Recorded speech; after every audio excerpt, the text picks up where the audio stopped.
This video is sponsored by Lighter Creative. More about them later on.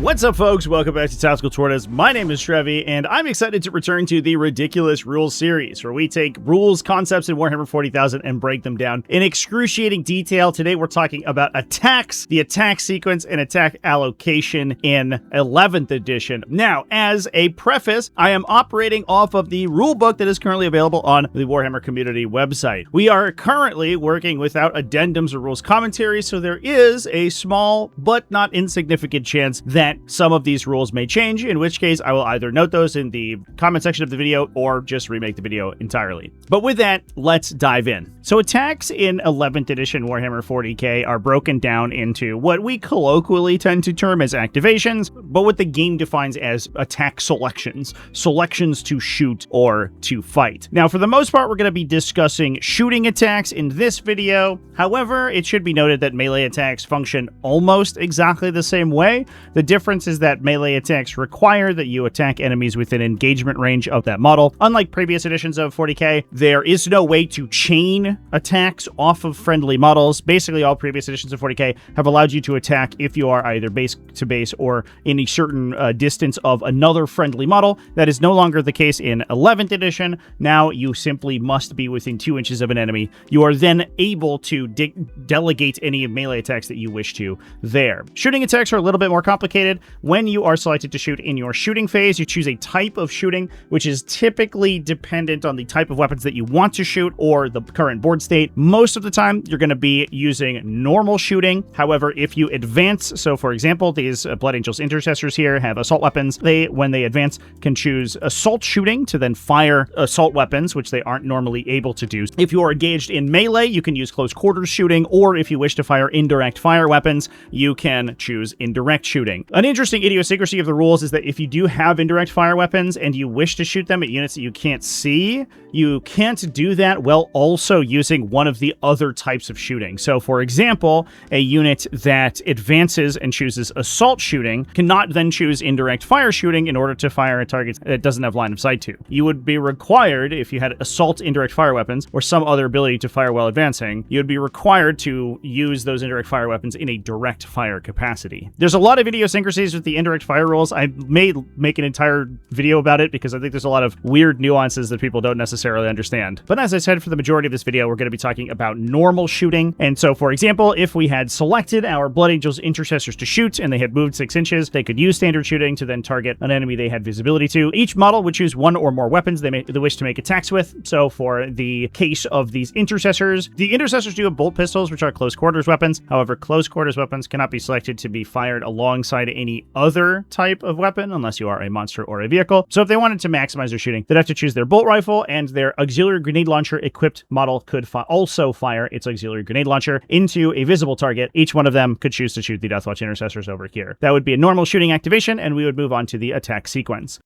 This video has been sponsored by Lighter Creative, one of the biggest supporters of the channel and one of my favorite sponsors. And in the past, Lighter Creative has been the producers of incredible quality gaming mats, including mats that have grids and deployment zones demarcated on them, as well as WTC compatible terrain. However, one of my other favorite things is chapter-proof 2025 terrain. We use it online for my event series, and that's what I typically play on when I go to tournaments. And now these two tastes can taste great together because Lighter Creative is responsible for a new line of gorgeous-looking chapter-proof 2025 terrain sets. These babies are made out of high-quality, high-density board and include some absolutely gorgeous printed artwork. The sets come stock with a very cool semi-translucent base system. They do outline the edges of the terrain features so you can easily see where the ruins end. On top of that, unlike a ton of other MDF or board-based terrain systems, the Lighter Creative versions are not complex to put together. These new chapter-proof 2025 terrain features go together snugly and sturdily, but are only composed of 1, 2, or maybe 3 pieces. In this case, that allows you to either flip them back and forth, allowing for a single set to make all of the terrain layouts in the CA 2025 tournament packet without having to get additional pieces. I'm always impressed by Lighter Creative's terrain offerings, and this is no different. And it's nice to see them support more terrain formats than just WTC. So check out the links in the video description or scan the QR code on screen now to get access to yours. And big thanks to Lighter Creative for sponsoring the video. Let's get back to the content.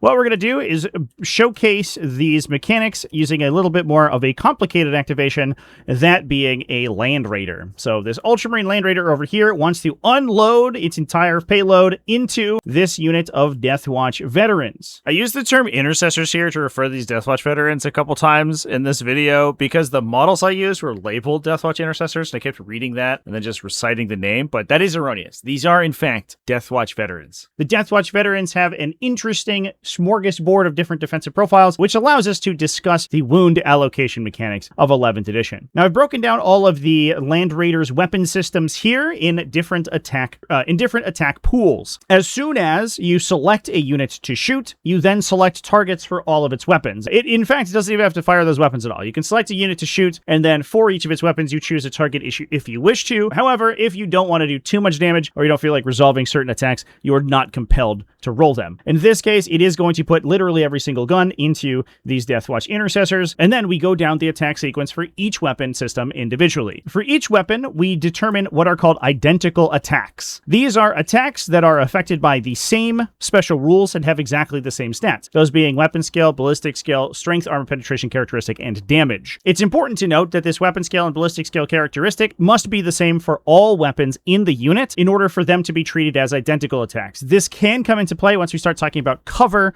which we will do later on. The case in which this matters for the Land Raider is that it has two separate Godhammer pattern las cannon sponsons. Each of these las cannons fires two strength 12 AP3 D6+1 damage ranged attacks, and because it has two of them, those are going to be treated as identical attacks. The provenance of having two separate weapons potentially allows the Land Raider to fire at two separate targets. However, if it fires at the same target, all of those laser shots are going to be considered identical, and they're going to farm one single attack pool. So for each of these weapons that has identical characteristics, we're going to go down the line one at a time and fully resolve them in the order that the attacking player chooses. At the start, we do what is called gathering our attack dice. Let's say that we're going to start by attacking with our twin-linked assault cannon at the front of the Land Raider here. That has 6 strength 6 devastating wound attacks. As a note, this isn't technically correct for the armament of the Godhammer pattern Land Raider. The assault cannons are usually reserved for the assault class Land Raiders like the Redeemer or the Crusader, but in this case, I think it's interesting to talk about the assault cannon so that we can cover the effects of devastating wounds. So I'm going to pretend that this Land Raider has one instead of the twin-linked heavy bolter it would normally have.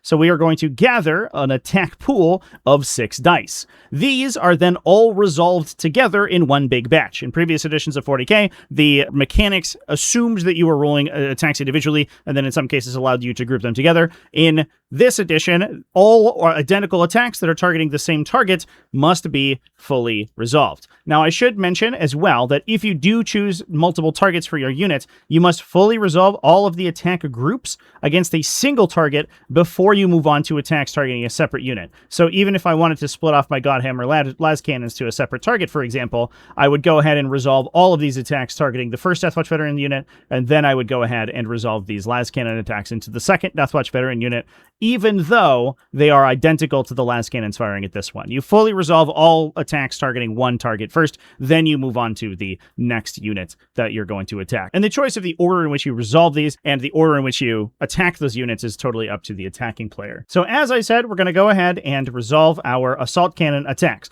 We're going to start by rolling our hit roll for each of these attacks, and we're going to compare the results to our ballistic skill characteristic. The ballistic skill characteristic of the assault cannon weapon is 3, so any rolls less than a 3 are going to get removed. These attacks do not progress the attack sequence, and they are removed from the pool. We're then going to go to our wound roll and compare the strength of the attack to the toughness characteristic of the target. Because the strength has a higher toughness characteristic, but not double the target, we are looking for any result of a 3 or higher to be successful. The assault cannon does have a couple of special rules. First of all, it is twin-linked, which allows us to reroll any of these wound rolls, and it also has devastating wounds. We'll assume that we roll 1 devastating wound here just for this showcase. So any rolls of below a 3 in this case are also going to get removed from the attack pool. Those are not successful, and then we move to wound allocation. So all of these successful wounds are then passed over to the defender. The defender then does something called creating allocation groups. I've gone ahead and broken down our target unit here, our Deathwatch Veterans, into all of its component allocation groups with these tiny minifigures. The unit has suffered some attrition, so it is currently composed of 4 Thunderhammer-equipped Deathwatch Veterans, 3 Storm Shield-equipped Deathwatch Veterans, and 1 Watchmaster character. The important thing to note for all allocation groups are the defensive characteristics and the keywords of the target. Any models with a character keyword automatically form their own allocation group, which means regardless of the Watchmaster's defensive characteristics, he would always be broken into his own separate category. From there, we look at the rest of the unit and we look at their wound, save, and invulnerable save characteristics. If any of those are different, it immediately splits that group of models into their own allocation group. So all the Deathwatch Veterans here have 2 wounds with a 3+ armor save. However, the Storm Shield equipped Deathwatch Veterans have a 4+ invulnerable save in addition, which automatically means that they are treated as a separate allocation group. The defender then goes ahead and orders all of these groups as they see fit, with characters always being at the last. So we're going to go ahead and order our Thunderhammers as group 1, our Storm Shields as group 2, and because the characters always have to be last, we're going to order our Watchmaster as group 3. This is the order in which saves and damage is going to be applied to this unit from this specific attack. So this assault cannon has an armor penetration characteristic of 0, which means it's not going to do anything to the armor save of its target. You're just going to be saving on your normal number. As we said before, because the assault cannon has the devastating wounds characteristic, it's going to inflict mortal wounds to its target instead of normal damage for every 6 that it rolls. So we're only going to be looking at these attacks for our saving throws. We're then going to roll our saving throws for the unit, and because the intercessors have a 3+ armor save, any results lower than a 3 are going to fail, inflicting 1 damage. This is then assigned to a model in that allocation group as the defending player desires. So we can go ahead and assign 1 damage to, let's say, this Thunderhammer equipped Deathwatch Intercessor. Because we rolled a devastating wound, at the end of this attack sequence, a mortal wound is inflicted with no save possible, meaning that this Deathwatch Intercessor will take its 2nd and final wound and be destroyed by that attack. It's an important difference between 10th and 11th edition that devastating wounds are inflicted at the end of that attack pool, not the end of the attacking unit's total activation. From there, the attacking player can then choose to attack with a different weapon. Let's go ahead and attack with the Land Raider's Multi-Melta, which is a 2-shot, high-strength, high-AP, high-damage weapon. In this case, we're going to go through the exact same sequence. We're going to roll to hit, looking for 3s. We're going to roll to wound, looking for 2s in this case, because the strength of the Multi-Melta doubles the toughness characteristic of the Deathwatch Veteran unit. That's going to score us 2 wounds. Now, from here, the defender can then reassign its allocation groups. Allocation order doesn't have to stay the same between different attacks inside the same unit, with the caveat that if a model is wounded, that model's allocation group must be moved forward, which I'm sure will come into play later. In this case, the Deathwatch player is going to choose to move its Storm Shield equipped models to allocation group 1, meaning that saves are first assigned to the Storm Shield equipped intercessors. Now, the reason for this is that the Storm Shields apply an invulnerable save to the model holding them. This is an important ability because it means that unmodified saving throws that are equal to or greater than your invulnerable save characteristic automatically pass. You don't have to worry about armor penetration characteristics past that number. This is a big difference from previous editions, where invulnerable saves were a separate type of save that could, at the defending player's discretion, be taken instead of armor saves, at the risk that if you had a worse invulnerable save than your armor save, you could potentially take more damage. And in some cases, that was actually preferred. In this case, for every 4+ that this allocation group rolls,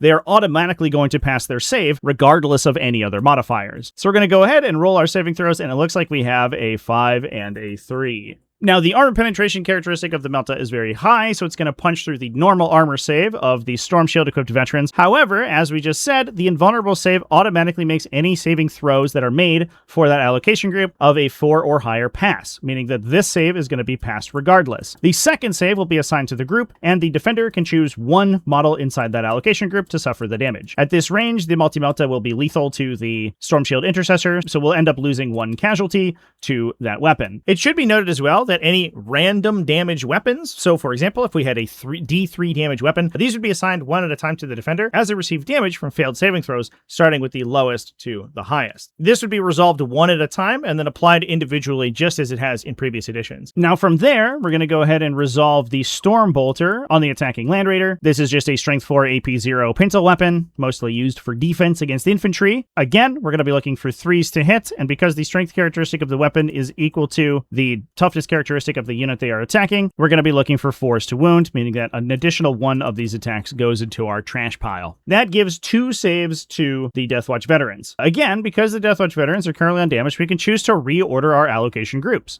So because we don't have any lasting injuries, we're going to go ahead and move our Thunderhammer equipped Deathwatch veterans to the front here to take saves first and preserve our Storm Shields. In this case, they're going to go ahead and roll their saving throws, and it looks like we've rolled 1, 2. Again, we're looking for a 3 or higher to pass. So that's going to inflict 1 damage to one of our Thunderhammer equipped intercessors, whereas the other save is passed. That's going to end that attack sequence, and we are going to resolve our big spooky las cannons. Now, the las cannons are super high impact anti-tank weapons, and we are attacking 4 times with them, looking for 3s to hit, of which we hit all of them, and 2s to wound, which we have succeeded. Now, this is where things get a little bit funny, because the previous activation of the Stormbolter ended up inflicting 1 unsaved wound onto one of our allocation groups. That allocation group must be assigned first, which is actually really unfortunate for the Deathwatch player, because what it doesn't do is allow them to, as we have in the past, shuffle their Storm Shield equipped veterans to the front of the chart here. These Storm Shield equipped veterans will have to watch as saves get passed to their more lightly armored Thunderhammer equipped intercessors. Now, a benefit of this system is, despite the fact that we have enough attacks that we could potentially kill the entire defending allocation group, we still get to fast roll all of the saving throws here. So in this case, we're going to roll 4 saves looking for 6s. Unfortunately for our poor intercessors, we have rolled no 6s. So now we take this damage and we assign it 1 at a time in this ascending order, starting with allocation group 1 and moving up the line. It starts with the lowest rolls, which means we are automatically going to assign our 1 to save to this wounded model, which will destroy him, our 2 to save to one of our other Thunderhammer equipped veterans, which will destroy him as well. The minimum damage from the last cannon is enough to kill an intercessor, and then our 4 to one of our other Thunderhammer equipped Deathwatch veterans. Unfortunately, that means that allocation group 1 has been entirely removed. That means that any subsequent saves are assigned to allocation group 2. In this case, the save is a 5, and as we have determined previously, Storm Shields automatically pass saves of 4 or greater, regardless of their armor penetration characteristic, which means that this save is automatically going to be blocked by the Storm Shield equipped allocation group. That was a very unfortunate result for the Deathwatch veterans, but it goes to show you that deft allocation of your attacks and deft attack sequencing from the attacking player does have the potential to pretty wildly swing an activation. Now, it should be noted that in order to calculate the toughness characteristic of the target when resolving attacks against them, you always use the highest toughness of a model in the unit, unless you have a special rule, so something like the Deathwatch Kill Team special rule, which changes how you calculate highest toughness characteristic, or you have character models in the unit, in which case you only look at the toughness characteristic of the bodyguard models in that unit. It's unclear right now whether or not this toughness characteristic can change over the course of an attack activation in between resolving different attack groups, but I'm sure that's something that will be covered in an addendum or a rules commentary in the future. Now, that whole explanation was pretty long-winded and complicated, so what I'm going to do is just go ahead and roll the entire Land Raider activation from the start as if I were playing a game of 40k to showcase how this method is actually fairly time-saving versus the single model allocation method of previous editions. I'm going to say that I start with the Stormbolter from the Land Raider, roll my hit roll, which is successful, roll my wound roll, and pass 3 saves to my opponent. They're going to go ahead and take them on the standard hammer-equipped intercessors and go ahead and fail 1 save. As we said before, we're going to give 1 wound to this hammer-equipped intercessor and move on to the next weapon. Just as we did previously, because there's a wound on this allocation group, we're going to ensure that that allocation group remains at the front of the sequence while we attack with our higher impact weapons. So we're going to go ahead and resolve our Multi-Melta next, hitting on 3s and wounding on a 2. And it looks like it will fail, so we're going to go ahead and resolve our las cannons next, hitting on 3s and wounding on 2s. With a single failure. This allocation group remains at the front because it has a wounded model, which means we're going to go ahead and roll 6+ armor saves on them. All of them fail, which means we'll remove the wounded model and 2 other models, since 3 unsaved wounds passed through on that allocation group. That leaves no underwounded models, so the allocation groups can now change in response to the next weapon activation, which is going to be the assault cannon, which will roll its hit roll, looking for 3s, its wound roll, also looking for 3s, with twin linked, giving it 3 successful wounds that we're then going to put on the Storm Shield equipped veterans in order to preserve our 1 remaining Thunderhammer. Those Storm Shield equipped veterans take 3+ saves and end up passing them all. And that's the allocation sequence in a nutshell. In previous editions, you would have to go individually through and assign saves on a per model basis. Now you can simply relate to your opponent which of your save characteristics is going to be in your front allocation group. Now you can simply relate to your opponent which of your save characteristics is in your front allocation group and fast roll all of your dice. That's a particularly complex example of how this system works. Most units in Warhammer 40k, like these intercessors, for example, have a single save characteristic and no multiple wound characteristics, which means wound allocation for these are simple because they always just simply form a single allocation group, and the defender can assign saves wherever they want within the unit. There are, of course, occasionally units that have multiple wound characteristics, like these assault terminators, whose wounds characteristics changed depending on whether or not they are equipped with a shield or not. These units are relatively complex, but fortunately, they are also relatively rare. But now, let's talk about shooting into cover, because that is a whole additional can of worms. Now, cover is an effect that modifies the ballistic skill characteristic of an attacking model based on the position of its target. The benefit of cover is assigned to a target, and the attacking model will suffer the penalty if every single model in the defending unit has the benefit of cover from their perspective. Models can benefit from cover a couple of different ways. The first way is that infantry, beasts, or swarms can gain cover for being within a terrain area. The terrain areas are the footprints of a terrain feature, so the two-dimensional element beneath the terrain feature, and essentially touching them provides each of those models cover, meaning that if a unit is fully within a piece of area terrain, it's always going to get cover from any attacking models because all of the models are considered to be within terrain. The other way that you can gain cover is by being partially obscured, and this will affect all model types in the game. There is a couple of different ways to be obscured. You can be obscured by the line of sight blocking elements of a terrain feature. So for example, the terrain features on a terrain area, which means the vertical elements like this little wall here, could be line of sight blocking to you, which would provide you cover. But also terrain features, which are considered to be line of sight blocking, can partially obscure you if you are partially behind them. So for example, we have our handy dandy line of sight marker here. Essentially, any line of sight that is traced from this line over will treat these intercessors as in cover, because all of the intercessors are at least partially behind the area of this terrain. The same thing also applies to larger units like vehicles. So our Land Raider from the previous example gains cover a couple of different ways. If it is outside of a terrain feature and behind it, such that part of the model is blocked by the line of sight blocking elements of the terrain, it will be in cover. Alternatively, if it is within a terrain feature, that means line of sight can be traced to and from it through that terrain feature, despite the fact that the terrain feature may be dense, it will gain cover because part of it is behind a giant solid wall. Now, because cover requires all of its models benefit from cover from the perspective of the attacking model, it is relatively simple for large vehicles to gain cover, simply because if they put part of themselves behind a terrain feature, they will gain cover from essentially all attacks coming from in front of them. However, infantry can have a little bit tougher of a time if you are not using the two-dimensional template of a terrain feature to gain cover.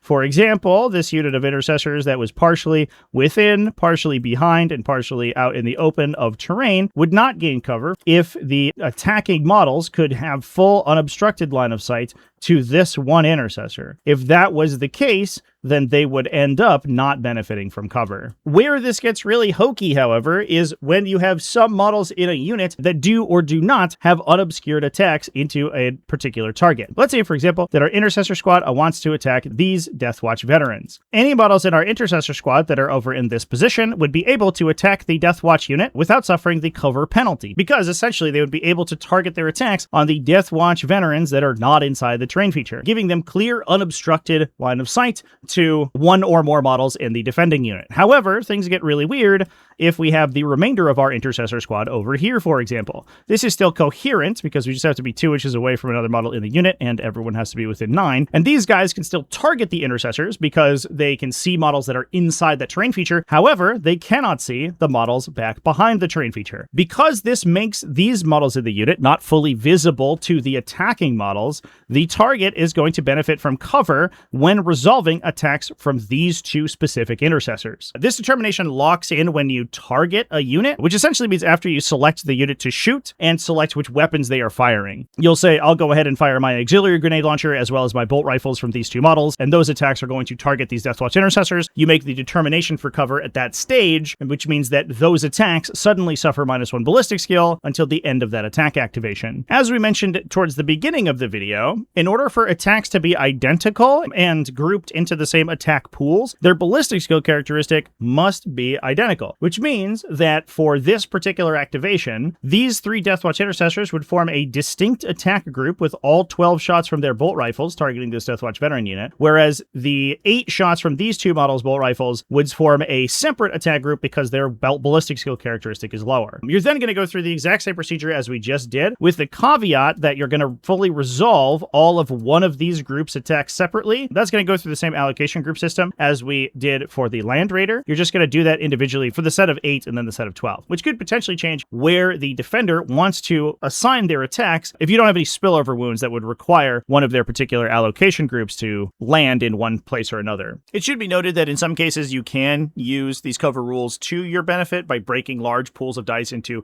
multiple smaller groups of dice. That can in some cases allow for spillover damage or more efficient destruction of multi-wound models based on the weapon profiles that you have, but it comes down to very specific instances in which you would want to use that, which I might talk about in a future video. Well, in some cases, it may not make that much of a difference. In some situations, it can dramatically change how allocation groups are ordered. So it's always good practice to determine which of your models in your attacking unit are suffering the cover penalty and making sure to resolve those attacks separately. Now let's talk about precision weapons, because these attacks have a pretty wild impact on allocation order mechanics. In this case, we have a Tyranid Hive Tyrant, who are going to target with the Epic Challenge stratagem, which gives one character model in its unit precision on its melee attacks. What precision allows an attacking model to do is,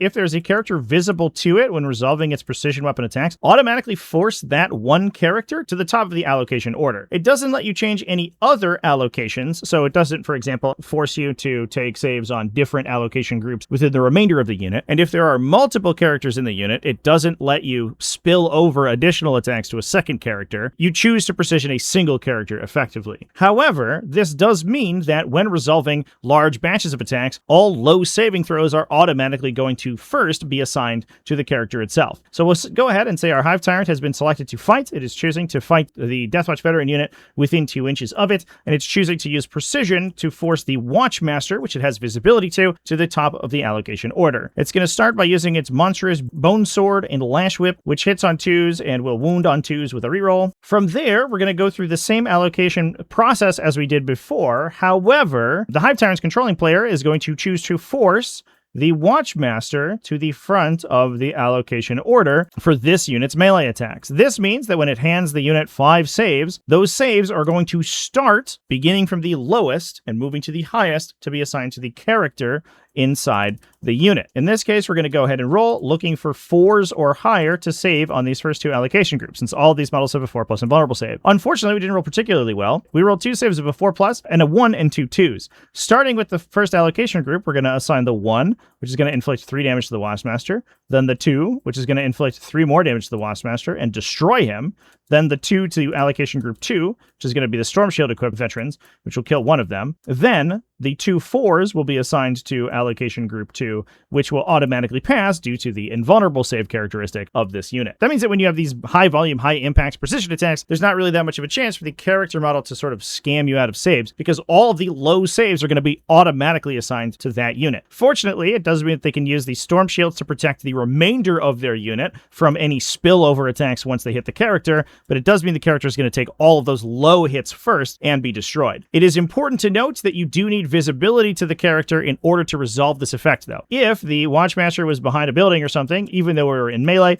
and melee attacks don't typically require visibility, the Hive Tyrant was attacking from this position and could not see the Watchmaster through the structure, it would not be able to use the precision attack to change his allocation order. Precision does get particularly weird when you have multi-model precision units. Let's talk about these Eldari Shroud Runners here, which have a combination of high-volume multi-laser attacks in addition to precision long rifle attacks. This means that they're going to be, this means that the majority of their attacks are not going to have the precision keyword. However, those long rifles do potentially do. Now, all of the Shroud Runners do have line of sight to the Intercessor Squad. However, they don't necessarily have line of sight to the Watchmaster, because at least one model from the Intercessor Squad is inside this terrain feature. This is where you get into components of rules that could very well be elucidated for us in a clarification document somewhere, but I'm going to go with what is written inside the core rulebook for how to resolve this effect. This position essentially means that 2 Shroud Runners could attack the Deathwatch veteran unit with a combination of both scatter lasers, which are higher strength but lower AP, and long rifles, which have a higher AP and damage characteristic and also the precision keyword. The remainder of the unit will still be attacking the Deathwatch veterans, but because of the mechanics that we discussed earlier, all of their attacks are going to be at -1 ballistic skill, forming entirely separate attack groups. So, for example, we're going to be firing 4 sets of multi-lasers at -1 ballistic skill, 4 long rifles at -1 ballistic skill, and then 2 sets of scatter lasers, and 2 long rifles at normal ballistic skill. Now, in order for the precision keyword to trigger, at least one model in the attacking unit must have line of sight to the Watchmaster. And as we can determine, at least 2 of the Shroud Runners do have that, meaning that the precision keyword can be unlocked for all of the model's precision weapons. This is because precision requires line of sight from one of the attacking models in the unit, and the status of being an attacking model is implied to come into effect at the declare targets step. So essentially, you say, I'm going to select my Shroud Runners to shoot. They are all going to shoot at these intercessors, making them all attacking, and at least one attacking model has line of sight with a precision weapon to the Watchmaster, which means all of my precision weapon groups are going to force the Watchmaster to the front of the attack allocation order. This is a little bit weird because it stands to reason that the attacking weapon itself would have to have line of sight to the character model, but according to the rules as they're written in the current edition of the core rulebook, as long as anyone in your unit has line of sight to the defender, you're able to apply precision attacks to them. Again, this could be something that gets further clarified or refined as the rules get broken down, and if that is the case, I will make an addendum to this video. So this means that during the resolution of these 2 attack pools, we would be able to apply the precision keyword to the Watchmaster, that being 3+ ballistic skill long rifles and 2+ ballistic skill long rifles. However, those could be resolved separately. We could resolve our scatter lasers in the middle of that. A lot of weird things could happen. For example, we could choose to resolve our lower ballistic skill characteristic long rifles to see if we get any damage through. They miss entirely, and that just means that during the resolution of our higher ballistic skill characteristic long rifles, we could end up just assigning those to the unit since there's no longer a chance that we kill the Watchmaster, forcing the unit to take a regular 4+ save. So while hitting on better numbers is generally stronger, there are in some cases benefits to splitting up your precision attack profiles in order to give you more control over where the allocation groups are. Once you place a character at the front of the allocation order, all of those saves are going to go onto him. Unlike previous edition, you can no longer choose to stop precisioning if you don't want to. So if the character starts by making a bunch of saves at the beginning of your allocation step and only taking a little bit of damage, and the subsequent precision saves from the same attack pool are going to keep going on to them. So breaking them into separate attack pools allows you to resolve them separately and force your opponent to choose a different allocation order for the second set of precision attacks. It's a bit of a weird mechanic, but it can potentially give the attacking player a little bit of control over whether or not they're hitting the character or the remainder of the unit. But with that, those are the attack and allocation rules for 11th edition Warhammer 40k. Big thanks to Lighter Creator for sponsoring this video. Thanks to you as well for watching all the way to the end of the video. Thanks as well to everybody who supports Tactical Tortoise, whether that's over on Patreon, at patreon.com/tacticaltortoise, YouTube channel members, Twitch subscribers. All you people are amazing. And I love you. Remember to keep it classy, folks, and have happy wargaming.